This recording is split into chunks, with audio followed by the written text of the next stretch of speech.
Bismillahirrahmanirrahim. Satu hari sebelum pesta pernikahan antara Dini dan Bagus. Seperti biasa, Pak Sumardi kala itu dan Ibu Sumi kembali mencari informasi terkait dengan hal-hal yang selama ini ingin diketahuinya, baik yang berhubungan dengan Bunda Melati, Ngunduh Jiwo, ataupun kepada korban-korbannya. Menurutnya, masih banyak sekali hal-hal yang belum diketahuinya. Salah satunya tentang kematian misterius dari Rahayu. Jika kematian dari Kusumawati bisa dipastikan karena keterkaitan Pak Wikto di kubu Bunda Melati, namun Ibu Sumi masih mencari-cari akan informasi terkait dengan kematian dari Rahayu yang belum terungkapkan motifnya. Kali ini Pak Sumardi dan Ibu Sumi mengunjungi sebuah kantor desa Wongso. Tujuannya adalah mencari data terkait dengan seorang wanita yang bernama Suryani Mbah Sur. Dia ingin tahu apa saja yang dimiliki oleh Mbah Sur. Apakah Mbah Sur benar-benar orang yang sama seperti Pak Wikto? Apakah Mbah Sur memiliki banyak ladang dan sengaja menyembunyikannya dari masyarakat luas? Termasuk juga informasi terkait dengan Mbah Sur selama 1 tahun yang sudah berjalan ini. Saat itu, Ibu Sumi dan Pak Sumardi menanyakan kepada salah satu orang yang bertugas di kantor desa Wongso. Ia terkejut dengan fakta yang benar-benar terjadi di lapangan. Ternyata, Mbah Sur memiliki beberapa hektar tanah yang lokasinya berbeda-beda, dan yang paling dekat dengan rumahnya adalah di belakang rumahnya sendiri yang penuh dengan hamparan sawah yang menguning dengan padi. Berarti bisa dipastikan jika Mbah Sur juga adalah salah seorang yang mengajukan dirinya kepada Bunda Melati perihal pernikahan anaknya dengan Bagus, yang mana itu semua adalah demi kepentingannya. Kali ini Ibu Sumi dan Pak Sumardi telah mengantongi banyak informasi. Ia kemudian bergegas menuju ke rumah Mbah Sur. Selama dalam perjalanan, Ibu Sumi masih memikirkan apa yang akan terjadi di esok hari. Bukankah esok hari adalah hari pernikahan? Bukankah bulan pengantin akan tiba di hari itu juga? Namun, mengapa tidak ada tanda-tanda akan diadakannya sebuah pernikahan? Apakah yang dikatakan oleh Mbah Sur benar terkait dengan acara tertutup yang dilakukan oleh Bunda Melati? Setibanya di rumah Mbah Sur, Ibu Sumi dan Pak Sumardi melihat Mbah Sur baru saja naik dari ladangnya. Mereka berdua bergegas mendekati Mbah Sur. Namun entah mengapa, Mbah Sur seperti orang ketakutan. Ia diam-diam kabur untuk menghindari Pak Sumardi dan Ibu Sumi. Untungnya, Mbah Sur langsung dihentikan oleh seorang pria yang datangnya bersamaan dengan Ibu Sumi dan juga Pak Sumardi. "Kau?" tanya Bu Sumi saat mendapati Ustadz Somantri yang turut campur akan kegiatannya. "Aku juga ingin menanyakan perihal yang sama," jelas Ustadz Somantri. "Ada apa kalian semua? Mengapa kalian semua datang ke rumahku lagi?" teriak Mbah Sur. Tidak seperti biasanya, Mbah Sur langsung memaki-maki para tamu yang mendatangi rumahnya. Kali ini, Ibu Sumi dan juga Pak Sumardi benar-benar merasa ada yang aneh. "Sebentar Bu, aku mau tanya sesuatu," jelas Ustadz Somantri. Mbah Sur pun langsung terdiam. Ia kemudian meminta kepada yang lainnya untuk masuk ke dalam rumah. Mbah Sur yang merasa ketakutan pun menghindari kontak mata dengan Ibu Sumi dan juga Pak Sumardi. Ia lebih memilih untuk menundukkan kepalanya ke bawah. "Bu, aku ingin bertanya terkait Rahayu." "Apa yang ingin kau tanyakan, Mantri? Bukankah Rahayu menjadi tumbal dari kejahatan Melati?" "Tapi bukan itu yang aku tanyakan, Bu," jelas Ustadz Somantri. Ibu Sumi langsung mendekatkan wajahnya ke arah Mbah Sur. Kali ini, Ibu Sumi tidak takut dengan ancaman yang keluar dari mulut wanita tua bangka itu. "Jawab sejujurnya, Mbah. Apakah sampean sengaja menjual jiwa anakmu kepada Bunda Melati untuk dijadikan wadah dari demit manten?" Tubuh Basur langsung bergetar. Ia dipenuhi ketakutan. Tangannya terlihat bergerak-gerak seperti orang yang sedang kedinginan, bergetar dan tidak tahu harus melakukan apa. Ibu Sumi menyadari reaksi itu adalah reaksi kebenaran. Jika seseorang yang ditugaskan menjawab tidak bisa memberikan alasan yang logis karena ketakutan dari pikiran dan juga hati kecilnya. Ibu Sumi, tanya Ustadz Somantri. Mantan calon mertuamu tidak bisa menjawabnya. Itu menandakan dia sengaja menjual Rahayu untuk kepentingannya sendiri, kata Pak Sumardi. Dari mana sampean tahu? Jangan seenaknya memberikan asumsi terkait Rahayu, jawab Somantri. Ibu Sumi pun mendekatkan wajahnya ke arah Ustadz Somantri. Kali ini wajahnya tidak memiliki perasaan ataupun emosi. Wajah dari Ibu Sumi hanya dipenuhi dengan fakta yang sudah lama disembunyikan.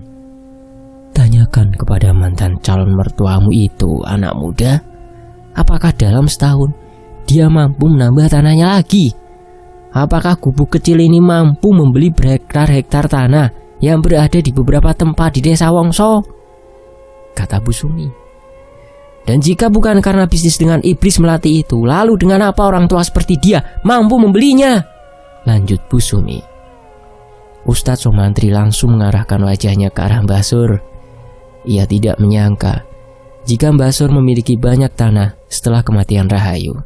Hal ini menunjukkan baik Mbah Sur ataupun Pak Wikto, keduanya adalah orang-orang yang sama mengajukan dirinya sebagai pelaku yang menjual anaknya ke Bunda Melati untuk nantinya dijadikan sebagai tumbal dari temit manten. Sementara itu, di sisi lain, Bagus sedang mengunjungi rumah Cici. Kali ini, dia sedang berduaan di kamar. Keduanya sudah dalam keadaan telanjang bulat. Besok, kau akan menikah dengannya?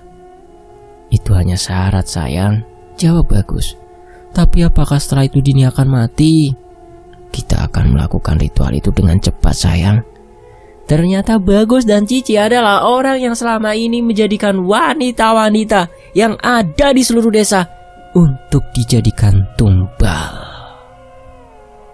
Di desa Wongso, Dini mulai membuka matanya lebar-lebar. Ia menatap cermin yang ada di hadapannya.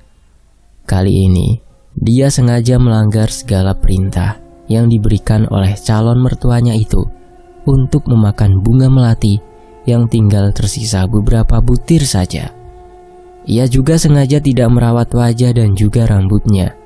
Entah mengapa, kali ini pikirannya hanya tertuju kepada kedua orang tuanya. Dia tidak memperdulikan pernikahannya esok hari. Seandainya dunia bisa diputar kembali, mungkin Dini akan menghabiskan waktunya hanya untuk kedua orang tuanya. Dia sudah termakan dengan omongan manis Bagus yang selama ini menjadi orang yang sangat dipercayakannya. Hatinya sudah benar-benar kecewa. Semenjak saat itu, Dini tidak menyangka jika pernikahannya adalah pernikahan yang diperalat untuk kepentingan tertentu. Benar kata ibunya, Dini harus merelakan orang yang menurutnya sangat mencintainya. Namun orang itu sendirilah yang akan menjadi sumber rasa sakit yang sangat besar. Dini mulai merasakan hal tersebut manakala dirinya melihat dengan jelas dua orang yang dikenalinya sedang bermesraan. Sembari memandangi cermin, Dini telah mengumpulkan 3 sisir yang 2 dari ketiganya didapatkan di tempat Biimah. Jika memang apa yang dikatakan oleh ibunya benar, maka dia akan melakukan apapun demi membatalkan semua ritual yang akan dilakukan oleh orang-orang yang telah memperalat dirinya. Mana yang lebih menyakitkan nantinya? Dipatahkan oleh cinta atau terbunuh karena melanggar tulah? Ucap Dini. Perlahan tatapannya berubah layaknya menjadi seorang wanita psikopat yang siap membunuh calon suaminya. Rasa sakit hatinya tidak bisa tergantikan dengan apa yang dia rasakan saat itu juga. Menurutnya, kesalahan terbesar dalam hidupnya adalah terlalu mempercayai orang yang seolah-olah telah mencintainya dengan tulus. Padahal, sejatinya orang yang mencintainya adalah orang yang tidak pernah menyembunyikan dua perasaan dalam satu hati. Langkah kakinya kini menuju ke ruangan ibunya. Ibu Sri, dia sadar penderitaan yang terjadi terhadap ibunya oleh sebab perbuatan dari calon mertuanya itu.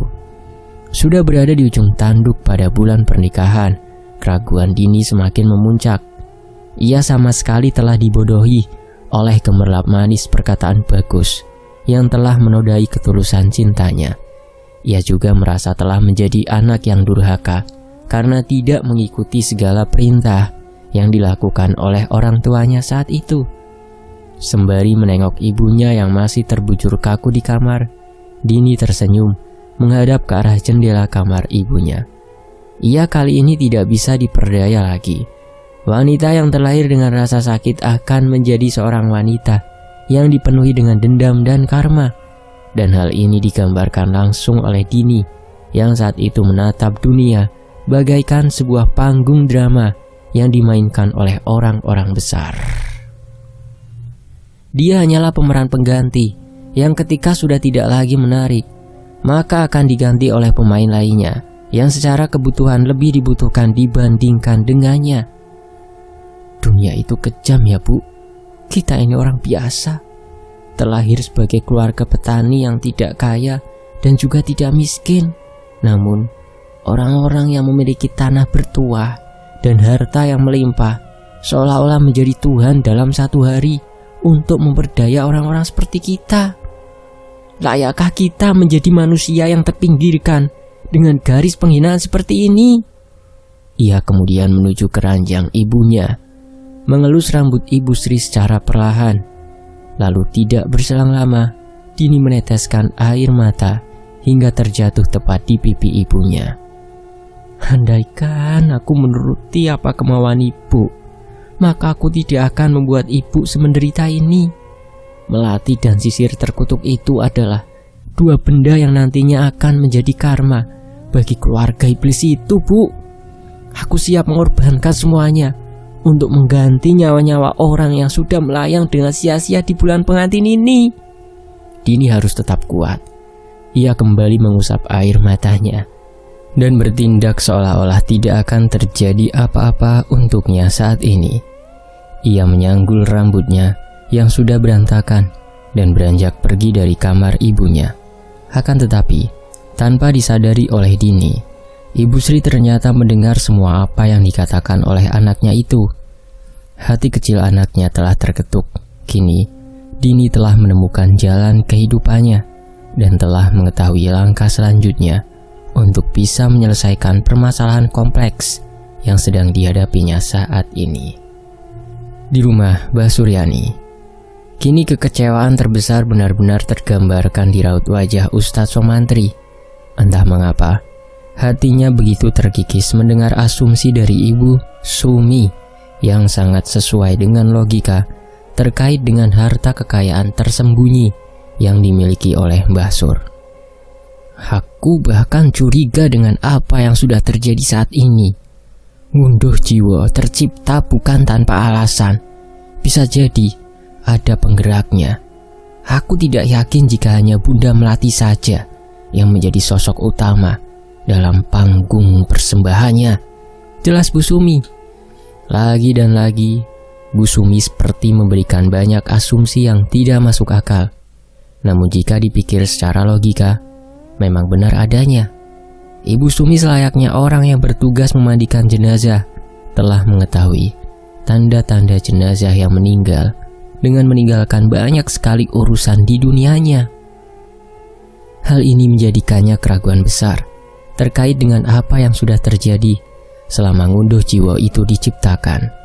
Hal yang seharusnya tidak ditemukan dalam pencariannya kini terkuak dengan sendirinya.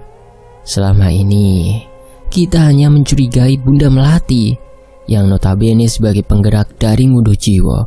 Akan tetapi kita tidak pernah mencurigai suaminya. Sekarang aku ingin bertanya kepada Mbah Sur, di manakah suami dari Bunda Melati? Tanya Bu Sumi. Mbah Sur tiba-tiba terkejut mendapatkan pertanyaan semacam itu. Raut wajahnya tiba-tiba saja berubah manakala Ibu Sumi melemparkan pertanyaan yang tidak diduga-duga sebelumnya. Suami dari Bunda Melati? Tanya Basur. Apakah ketika di hari pernikahan Rahayu dia datang? Atau memang sengaja disembunyikan oleh Bunda Melati?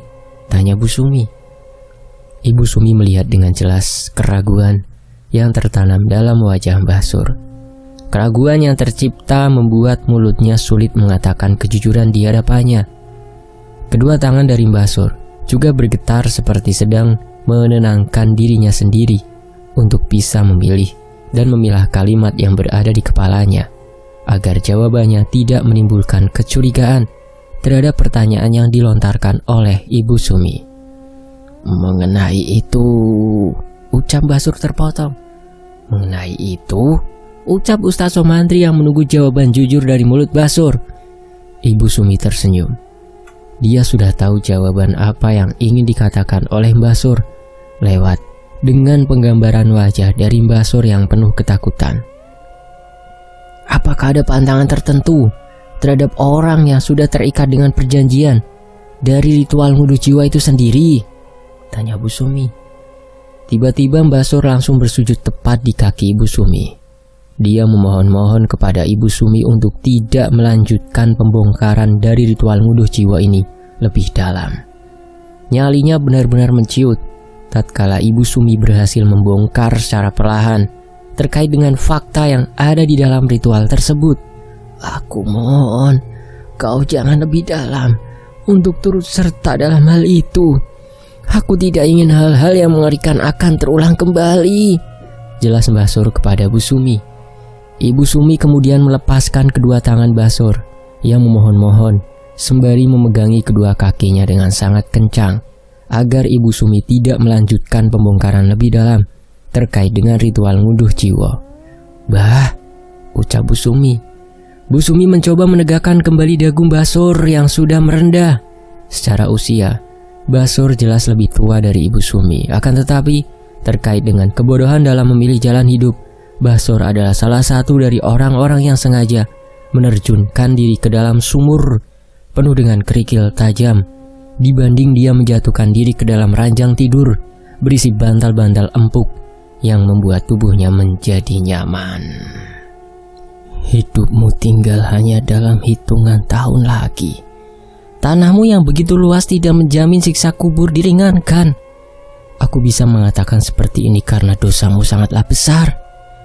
Kau telah menjual anakmu sendiri, lalu menjadikan masa tuamu penuh dengan gemerlap harta yang sejatinya telah menyeretkanmu dalam neraka dunia. Ucap Bu Sumi sembari tersenyum ke arah Basur. Ustaz Somantri terkejut dengan kalimat indah yang baru saja dilontarkan oleh Ibu Sumi. Menurutnya, perkataan itu benar-benar telah menunjukkan jati diri dari Basur yang sudah berada di ambang penyesalan. Seharusnya hari ini kau pergi ke masjid untuk mendengarkan pesan-pesan kematian dan menanamkan banyak ladang pahala. Akan tetapi, potong Ibu Sumi, Basur hanya menyimak setiap kalimat yang dilontarkan oleh Ibu Sumi yang sudah berlagak layaknya orang tua yang sedang memberikan nasihat kepada anaknya. Dengan memberitahu semua hal-hal yang kau ketahui dengan nguduh jiwa, maka masa tuamu akan penuh dengan kedamaian. Bukan hanya itu saja, Mbah, siksa kuburmu akan diperingan, kecuali sampean menjadi hamba yang benar-benar bertobat terhadap Tuhan. Hati Basur seperti terbakar oleh api. Dia merasa sudah direndahkan oleh orang lain yang bahkan dia sendiri tidak mengenalinya. Kurang ajar kau, Sumi. Kau tahu apa tentang dosa dan siksa kuburku, ha? Kau tahu apa tentang kehidupanku yang penuh dengan penderitaanku? Kau tahu apa tentang Rahayu dan segala kesedihannya? Tanya Basur. Tanpa sadar, Basur telah membongkar secara perlahan terhadap keraguan dari hati Ustadz Somantri yang awalnya tidak mempercayai jika Rahayu benar-benar ditumbalkan oleh Basur. Jadi, apa yang dikatakan oleh Bu Sumi benar? Rahayu ternyata ditumbalkan atas kehendak Ibu? Tanya Ustadz Somantri sembari menatap ke arah wajah Basur. Tiba-tiba, Ibu Sumi tertawa terbahak-bahak. Pak Sumardi yang melihat istrinya itu tertawa hanya keheranan. Baru kali ini dia melihat sisi lain dari istrinya yang benar-benar sangat tidak terduga. Sialan kau Sumi, kau sudah menjebakku agar mengakui semua perbuatan salahku, teriak Mbah Sur sembari mengarahkan beberapa pukulan ke arah Ibu Sumi. Pak Sumardi berusaha menghentikan pertikaian itu. Ia mencoba untuk menangkis satu persatu pukulan dari Mbah Sur yang terlihat sangat tak bertenaga karena telah dimakan usia ke arah istrinya. Pergi kau dari rumahku, pergi, teriak Mbah Sur sembari mengarahkan beberapa pukulan lagi.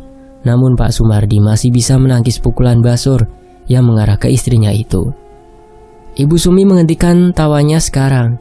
Ia kemudian menundukkan kepalanya sembari memainkan jari jemarinya secara perlahan, seolah-olah ingin membuktikan segala apa yang diucapkannya. Ibu Sumi justru memberi tantangan yang mengerikan kepada Mbah Sur. Aku tahu siapa pelaku sebenarnya dalam ngunduh jiwa ini, Mbah. Aku tahu ketakutan terbesarnya sampean saat ini, Mbah Sur.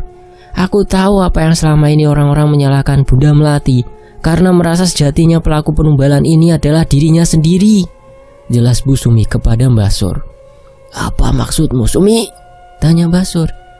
Apakah perias pengantin benar-benar telah melakukan ritual khususnya kepada pelaku di balik ini semua? Apakah Bunda Melati hanya sebagai pengecoh dari asumsi masyarakat? Atau pelaku itu sendiri adalah orang yang selama ini sengaja disembunyikan agar bulan pengantin tetap menciptakan ngunduh jiwa terhadap gadis-gadis perawan? Tanya Bu Sumi. Mbah Sur berteriak dengan kencang dan meminta kepada Ibu Sumi untuk terdiam. Dia tidak ingin Ibu Sumi meneruskan kembali apa yang seharusnya tidak diucapkan. Cukup Sumi, kau bukan orang asli desa Wongso. Kau sendiri tidak tahu menahu kenapa semuanya bisa terjadi, jelas Mbah Sur. Ibu Sumi kemudian melepaskan tangan suaminya yang masih menahannya agar tidak lepas kendali tatkala emosinya sudah meluap dalam menanggapi tanggapan dari Mbah Sur. Aku ini orang yang sering memandikan jenazah, Mbah. Setiap hari aku bergelut kepada keseimbangan emosi yang diungkapkan para jenazah yang belum siap untuk mati. Semenjak ngunduh jiwa berlangsung, hidupku penuh dengan teror dan ketakutan. Suara tulang belulang yang dipatahkan, tangisan wanita yang merintih kesakitan dan meminta tolong, itu semua adalah suara dari anakmu, Rahayu, teriak Bu Sumi. Mbah Sur terkejut mendengar hal tersebut. Dia tidak menyangka jika apa yang dirasakan oleh Ibu Sumi melebihi dari dugaannya sendiri. Teror dan kejadian yang mengerikan lainnya benar-benar sudah menyebar dan terjadi ke beberapa orang yang bahkan untuk Mbah Sur sendiri tidak mengenalinya. Namun, ada satu pertanyaan yang saat itu juga tercipta di pikiran Mbah Sur. Mengapa Ibu Sumi bisa mendapatkan teror dari Rahayu? Apakah ada kesalahan yang terjadi kepada Bu Sumi hingga membuat Rahayu terus-menerus menerornya? Tetapi, mengapa kau juga mendapatkan teror? Apa yang menjadikan Rahayu menerormu? Kali ini Bu Sumi tidak bisa menjawabnya.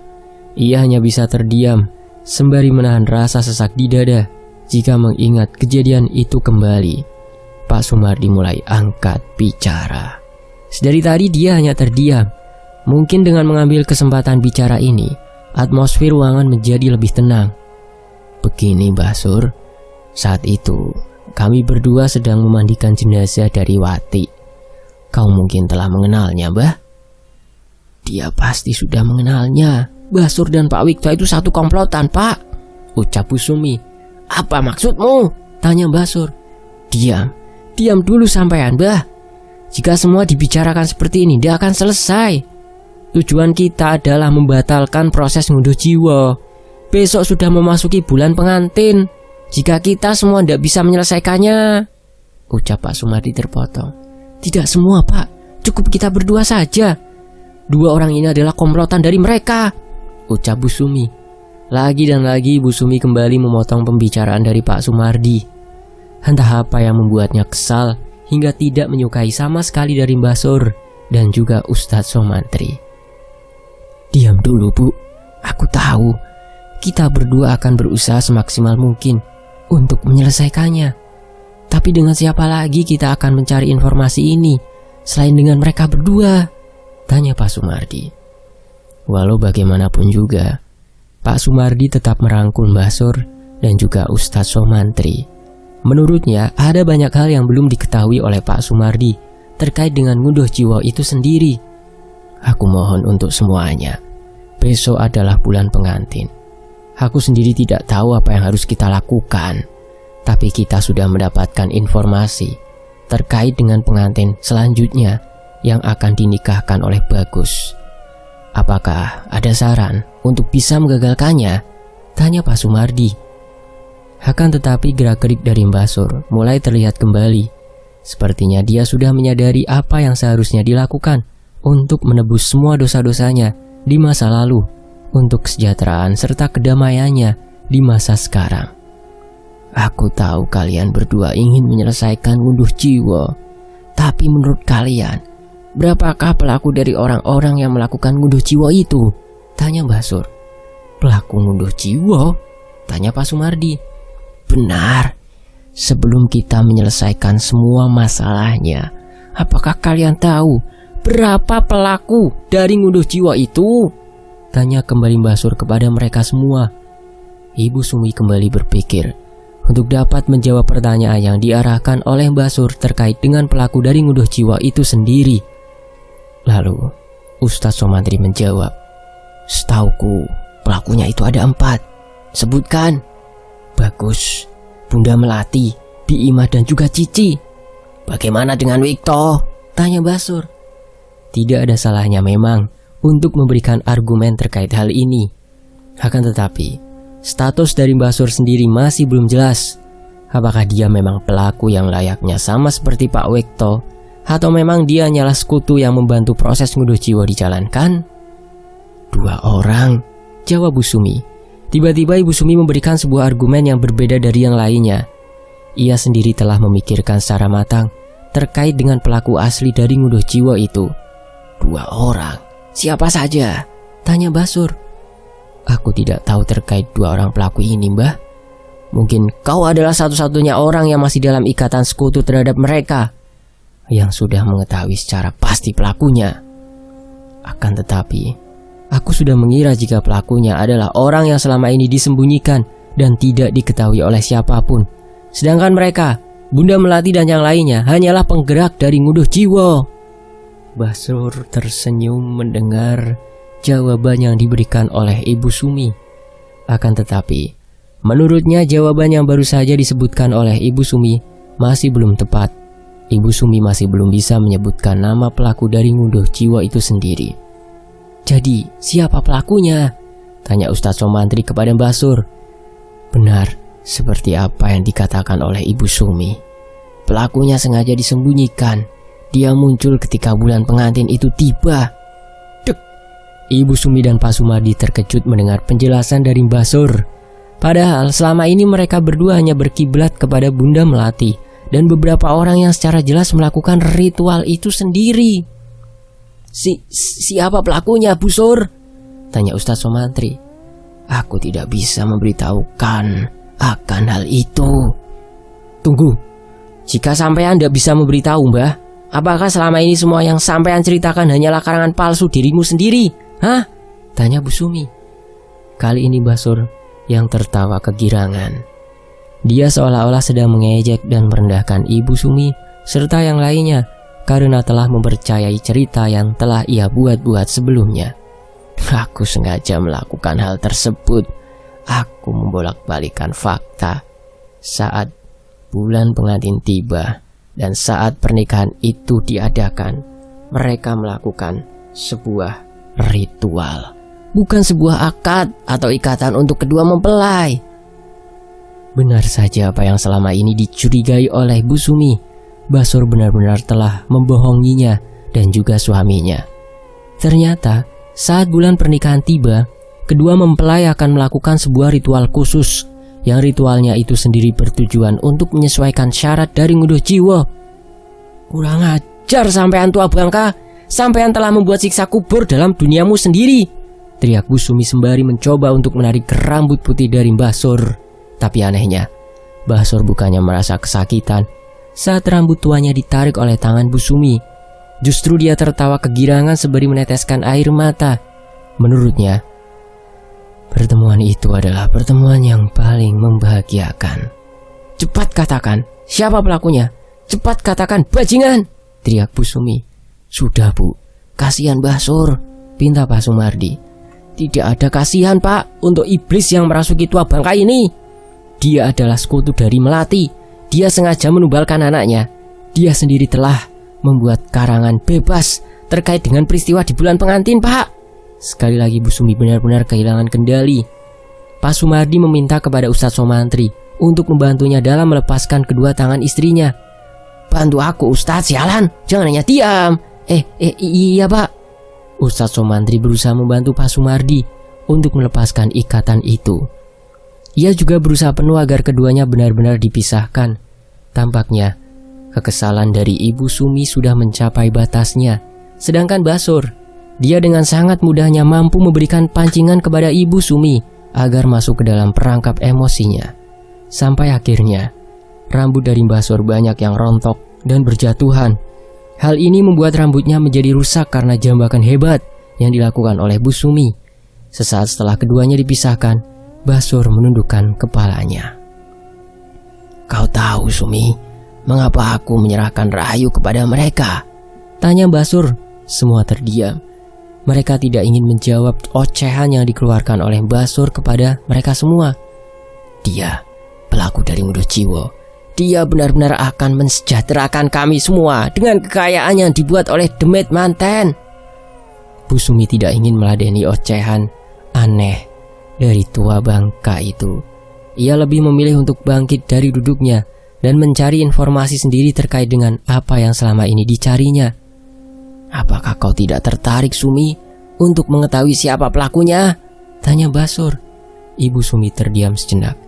Ia kemudian membalikkan badannya seraya mengucapkan sesuatu yang menohok. Kalau memang nantinya ada tulah dari apa yang kau beberkan pada kami saat ini, pastinya besok aku akan datang lagi kemari, ucap Bu Sumi kepada Basur. Untuk apa kau datang lagi kemari? Untuk memandikan jenazahmu. Bajingan, teriak Basur. Ibu Sumi pun langsung meninggalkan Basur dan yang lainnya. Pak Sumardi mengikutinya dari belakang. Keduanya benar-benar berani terhadap kematian yang sebenarnya sudah ada di depan matanya sendiri. Entah mengapa, selama ini Ibu Sumi tidak takut akan kematian yang siap merenggutnya. Dia seolah-olah sudah melihat kematiannya sendiri dalam jangka waktu yang tidak akan lama lagi. Mungkin ngunduh jiwa adalah salah satu penyebab mengapa Ibu Sumi sendiri telah berada di dalam kehidupan yang setiap harinya dekat dengan kematian. Karena itulah dia ingin sekali untuk menyelesaikan semuanya, agar kehidupannya tidak berpandangan lagi terhadap kematian yang sudah berada di ujung tanduk. Ibu Sumi dan Pak Sumardi kembali ke desanya. Mereka berdua sudah sedikit mendapatkan informasi terkait dengan pembenaran yang selama ini dicarinya. Bukan hanya untuk menentukan siapa pelakunya, akan tetapi yang dia inginkan adalah bagaimana ritualnya dijalankan, lalu bagaimana cara membatalkannya. Terlebih itu, ia juga memikirkan bagaimana cara menyelamatkan dirinya sendiri dan juga orang-orang yang selama ini hanya menjadi korban dari ancaman para sekutu yang bertabiat iblis dengan menggabungkan dirinya ke dalam lingkaran kematian tersebut. Baginya kehidupan itu menciptakan dua hal yang sangat menarik. Kehidupan yang pertama berisi orang-orang yang sudah berada di ambang kematian. Mereka akan tergantikan lagi dan terus-menerus menciptakan generasi yang baru. Lalu yang terakhir, kehidupan yang mengarah kepada kaum pengecut yang mempermainkan kematian orang-orang demi kepentingannya sendiri. Orang-orang seperti ini selayaknya sudah membuat penyiksaan baginya sendiri. Bukan karena nantinya dia tidak akan bisa mendapatkan apa yang semestinya mereka dapatkan, akan tetapi mereka akan mengetahui sisi buruk yang terjadi dan terdampak ketika mereka menjalankannya tanpa memikirkan kemanusiaan yang berarti.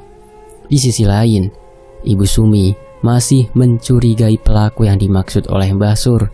Katanya, pelaku itu sengaja disembunyikan dan akan muncul tepat ketika bulan pengantin tiba.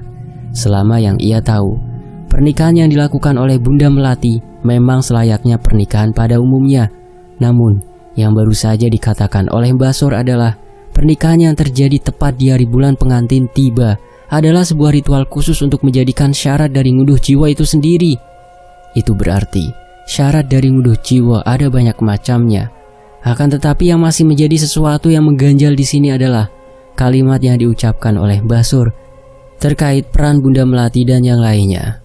Mbah Sur mengatakan, jika peran mereka semua adalah penggerak dari ngunduh jiwa atau orang-orang yang melakukan ritual itu berarti pelakunya adalah orang yang masih berada di pihak mereka, namun tidak diketahui keberadaannya saat ini.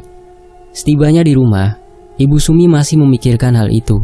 Bahkan ketika Pak Sumardi menanyakan kepada dirinya sedang memikirkan apa, Ibu Sumi sama sekali tidak tersambung dengan obrolan tersebut. "Bu, Ibu," tanya Pak Sumardi. Ibu Sumi masih terdiam. Tampaknya ia masih banyak memikirkan sesuatu yang seharusnya bukan urusannya sendiri. "Bu, Ibu kenapa toh?" Kali ini Pak Sumardi menepuk pundak istrinya yang sedang terduduk dengan tatapan yang penuh tanda tanya. Kenapa Pak?" tanya Bu Sumi. "Dari tadi Bu bengong terus. Lagi mikirin apa toh Bu?" "Mikirin perkataannya Mbah Sur," tanya Pak Sumardi. "Ibu masih belum bisa menemukan siapa pelakunya Pak.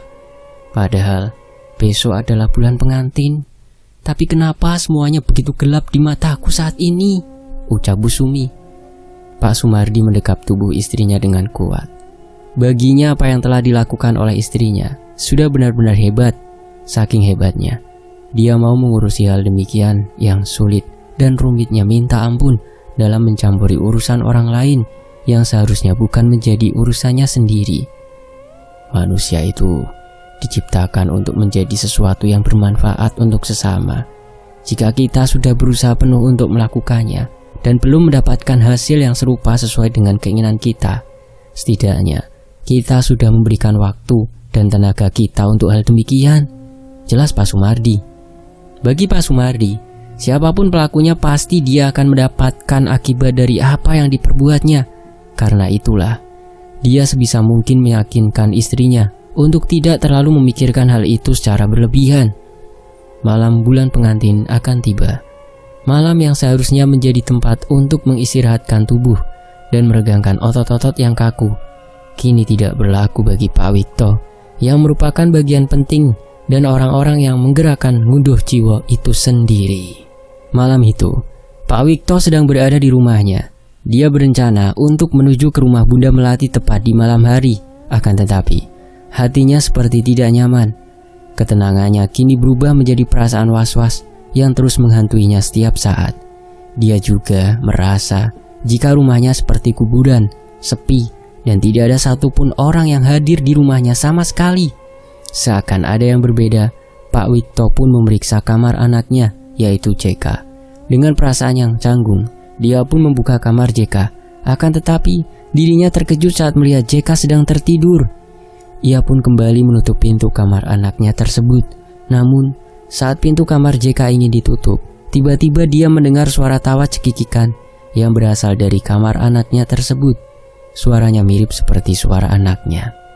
"JK? Bukannya sudah tidur?" Pak Wikto pun kembali membuka pintu kamarnya secara perlahan. Kali ini pandangannya tertuju kepada nuansa kamar JK yang berubah secara drastis. Dia melihat ada gemerlap warna merah yang menyelimuti seluruh kamar JK. Bahkan di lantai kamar anaknya, Pak Wikto melihat banyak sekali tanah kuburan yang sudah berceceran di mana-mana. Perlahan pandangannya beralih ke arah ranjang tempat anaknya tertidur. Kali ini mulutnya mulai menelan ludahnya sendiri. Kedua tangannya bergetar hebat tatkala kedua matanya melihat dua sosok mengenakan pakaian serba putih yang sedang mengelus-elus kepala JK sembari menyanyikan lagu yang biasa untuk menidurkan anak-anaknya yang dulu. "Tak lelo, lelo lelo lejo." Pak Wikto mengenali suara itu. Suara itu mirip seperti suara istrinya tatkala menidurkan anak bungsunya yaitu JK. Pak Wikto melangkah maju ke dalam kamar anaknya. Kedua kakinya kini menginjak serpihan tanah kuburan yang telah menyebar di kamar anaknya tersebut. Salah satu sosok wanita dengan wajah yang belum terlihat karena rambutnya yang panjang sedang mengelus kepala anaknya. Pak Wikto sangat yakin jika itu adalah istrinya yang sudah meninggal dunia. "Eni," panggilan dari Wikto tidak digubris oleh wanita tersebut. ia justru melanjutkan nyanyiannya untuk menidurkan Ceka. Tak lelo, lelo, lelo, ledong. Hingga saat dimana Pak Wikto ingin menyentuh pundaknya, tiba-tiba wanita itu langsung mengarahkan pandangannya ke arah Pak Wikto. Sontak saja, Pak Wikto langsung berteriak dengan sangat kencang dan ketakutan saat melihat rupa dari istrinya yang sudah dipenuhi dengan darah dan belatung. Untungnya, semua itu hanyalah mimpi. Pak Wikto langsung terbangun dari mimpinya dan berusaha meyakinkan kepada dirinya bahwa apa yang baru saja dilihatnya itu hanyalah ilusi semata.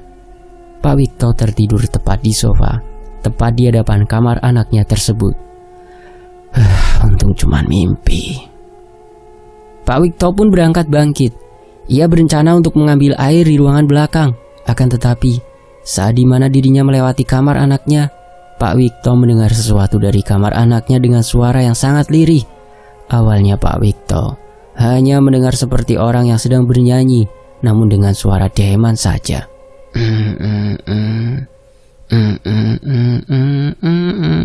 Lambat laun, dirinya mendengar dengan jelas akan kalimat per kalimat yang sedang diucapkan oleh seseorang yang berupa lirik lagu Jawa yang dikenalnya itu.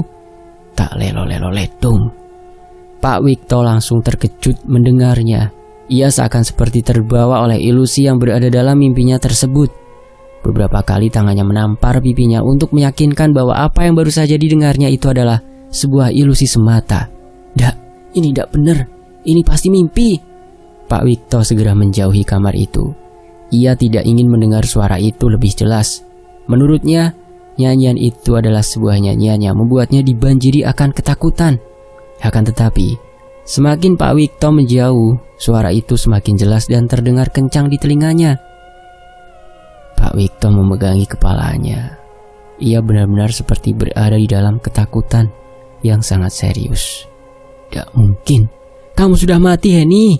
Kamu sudah mati. Tidak mungkin kamu kembali lagi ke sini. Wajah Pak Wikto mendadak berubah menjadi sangat ketakutan. Perannya yang selama ini sebagai orang yang tidak mengenal akan resiko dan akibat terhadap apa yang dilakukannya, kini berubah drastis menjadi orang yang sangat penakut akan hal-hal yang berada di luar nalarnya. Semakin dirinya menjauh, suara itu semakin kencang. Suara itu benar-benar membuat isi kepalanya dipenuhi bayang-bayang yang akan kehadiran istrinya yang sudah meninggal dunia. Alhasil, Pak Wikto pun berlari ke arah ruangan belakang. Ia mencoba untuk menenangkan diri dan menyembunyikan dirinya ke dalam kamar mandi. Saat itu, hal yang membuatnya tenang hanyalah sebatang rokok yang dia bakar, sembari membayangkan hal-hal yang menyenangkan. Kini dia mencoba menyenangkan diri dengan cara membayangkan tubuh molek dari Bunda Melati yang sudah ia tiduri beberapa kali. Satu tangannya digunakan untuk memegang sebatang rokok yang dihisapnya. Satu tangannya lagi berjalan liar ke arah alat kelaminnya. Persetan kau ini, tubuh dari Melati sangat enak untuk kugagahi, ucap Pak Wikto. Sampai akhirnya ketika dia sedang berada di puncaknya, dia mendengar suara aneh dari luaran. Telinga Pak Wikto menangkap sebuah suara seperti layaknya kaki yang sedang diseret-seret dan berjalan ke arah dirinya saat ini. Pak Wikto mulai tidak tenang. Puncak birahinya kini tergantikan menjadi puncak ketakutan. Dari luaran, pintu kamar mandi digedor-gedor dengan sangat kencang. Pak Wikto mulai mundur ke belakang hingga tubuhnya terpentok ke dekat bak mandi. Saat dimana rasa takutnya benar-benar sudah memuncak, Pak Wikto melemparkan sebatang rokok yang belum habis itu ke arah pintu kamar mandi sembari berteriak, "Pergi kau setan! Kau setan cacat! Tidak bisa berjalan tegak kan?" teriak Pak Wikto sembari mencaci maki demit yang ia maksud. Namun, semuanya berubah tatkala lampu kamar mandi dan seluruh lampu yang ada di rumahnya mati seketika. Perlahan, suara menakutkan itu kembali terulang dan membuat bulu kuduk Pak Wikto merinding seketika karenanya. Pak Wikto kembali meneriaki setan itu dengan cacian dan makian yang dibuatnya sendiri. Bahkan cacian dan makian itu mengarahkan kepada hal-hal yang tidak seharusnya diucapkan. Bersamaan dengan itu, suara gedoran pintu terhenti dengan sendirinya. Tidak berselang lama, lampu kamar mandi kembali menyala. Pak Wikto merasa jika semuanya sudah aman. Namun, sesuatu yang berada di luar dugaannya justru terjadi. Kedua tangannya ditarik oleh sesuatu yang berasal dari dalam bak mandi. Tubuh Pak Wikto ikut terperosok ke dalamnya. Bak mandi yang tidak terlalu dalam itu seakan-akan menjadi sebuah samudera yang kedalamannya tidak bisa terukur. Pak Wikto berusaha penuh untuk menggapai bagian atas dari bak mandi tersebut. Akan tetapi, tubuhnya didekap oleh sesuatu dari belakang. Kepala hingga wajahnya ditutupi oleh rambut yang sangat panjang hingga dirinya tidak bisa bernafas sekalipun.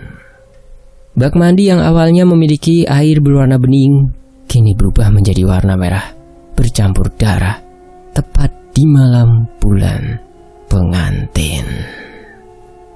Sementara itu, di desa Wongso, rumah Mbah Sur seperti biasanya. Rumahnya seperti dikelilingi oleh sayup-sayup sosok hitam yang terus-menerus mengintai keberadaannya dari arah jendela, pintu ataupun ventilasi udara yang ada di setiap ruangannya.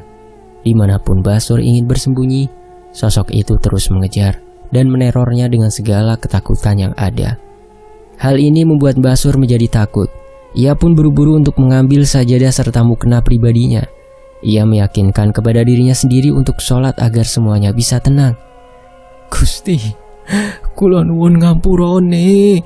Mbah Sur terus-menerus mengucapkan kalimat itu sebelum dirinya melaksanakan ibadah sholat.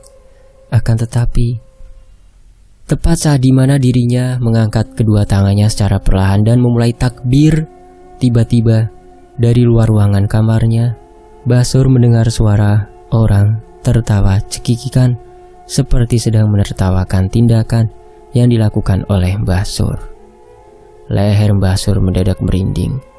Kedua tangannya langsung bergetar dengan hebat tatkala suara tawaan itu benar-benar terdengar dengan sangat jelas. Allahu Akbar. Mbah Sur pun mengubah gerakannya menjadi ruku. Ia mencoba untuk tidak terperdaya akan gangguan dari demit yang sudah mengincarnya itu. Akan tetapi, saat dimana dirinya ingin i'tidal, tiba-tiba mukena yang melapisi bagian wajah hingga setengah tubuhnya ditarik ke atas hingga membuat bagian atasannya menjadi terbuka. Tubuh Mbah Sur menolak untuk berhenti. Kali ini ia kembali melanjutkan gerakan selanjutnya itu, sujud. Dan saat dimana dirinya sudah sujud, tiba-tiba bagian bawahnya juga ditarik hingga terlepas. Hal itu membuat kedua lututnya membentur lantai dan tentu saja tekanan keras itu membuat tubuhnya merasakan kesakitan. Lagi dan lagi, suara tawaan yang sama terdengar dari arah luaran ruangannya. Kali ini suara tawaan itu dilapisi dengan suara peringatan dan pengingat akan dosa-dosanya. "Sekarang dirimu ingat kepada Tuhan, Mak," kata sosok itu. Mbah Sur benar-benar berada dalam ketakutan. Ia segera bangkit dari keadaan yang sudah membuatnya terjatuh. Kedua kakinya dipaksakan untuk bergerak dan keluar dari kamarnya. Mbah Sur mencoba untuk keluar dari teror mematikan tersebut. Akan tetapi, saat dimana dirinya ingin membuka pintu depan, tiba-tiba dia melihat ada seorang pria sedang berdiri di luaran rumahnya, sembari mengepus rokok dan dengan santainya, Tolong aku, demit itu menerorku lagi, tolong bukakan pintunya." Dan saat dimana Mbah Sur berusaha mati-matian untuk lari, tiba-tiba pria yang berada di luaran tersebut langsung mengucapkan sesuatu. "Membusuklah kau di neraka, Mbah Sur." "Somantri, bajingan kau! Berani-beraninya kau melakukan ini kepadaku." "Lihatlah bagaimana anakmu melampiaskan segala kemarahannya kepadamu. Jadi, selama ini kau menjadi ustadz palsu?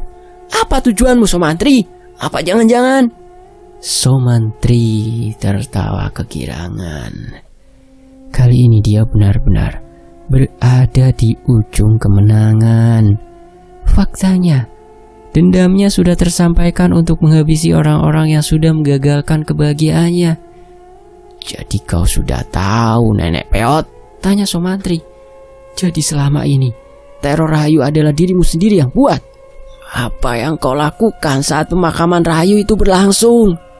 Perlahan Somantri pun mengambil sesuatu yang berada di dalam kantong celananya. Dia kemudian menyelipkan sesuatu itu tepat di bagian bawah pintunya. "Tengoklah ke bawah, calon ibu mertua." "Oh tidak, mantan ibu mertuaku." Mbah Sur kemudian melihat sesuatu yang tidak pernah dia bayangkan sebelumnya. Dia melihat ada tali berwarna putih kecoklatan yang sudah dipastikan itu adalah tali pocong dari Rahayu yang sebelumnya sudah diambil terlebih dahulu untuk memberikan dampak teror kepada orang-orang yang selama ini telah mengambil kesenangannya saat itu. "Bajingan kowe Sumantri!" Bersamaan dengan itu, Sumantri pun meninggalkan Basur sendirian. Dia kemudian beranjak pergi ke tempat lain untuk melihat-lihat malam di bulan pengantin yang sangat mengerikan itu. Akan tetapi, baru beberapa langkah di mana Sumantri meninggalkan rumah Basur, tiba-tiba terdengar suara teriakan yang benar-benar kencang. Sumantri hanya terdiam. Ia tidak memperdulikan hal itu. Baginya neraka yang dia ciptakan adalah neraka yang digunakan untuk orang-orang yang sudah membuatnya kehilangan setengah dari kehidupannya. Malam itu, malam bulan pengantin, malam yang dipenuhi dengan suara teriakan minta tolong di setiap tempat. Orang-orang yang berada di sekitaran desa Wongso telah menyadari akan teror mematikan yang sudah lama terpendam. Bersambung. Tinggal satu part lagi kisah ini selesai. Terima kasih Master Studio Atmaja, terima kasih teman-teman sudah sejauh ini menyimak kisah ini di sini. Ngunduh jiwa. Saya pamit, sampai jumpa di bagian berikutnya. Wassalamualaikum warahmatullahi wabarakatuh. Alhamdulillah.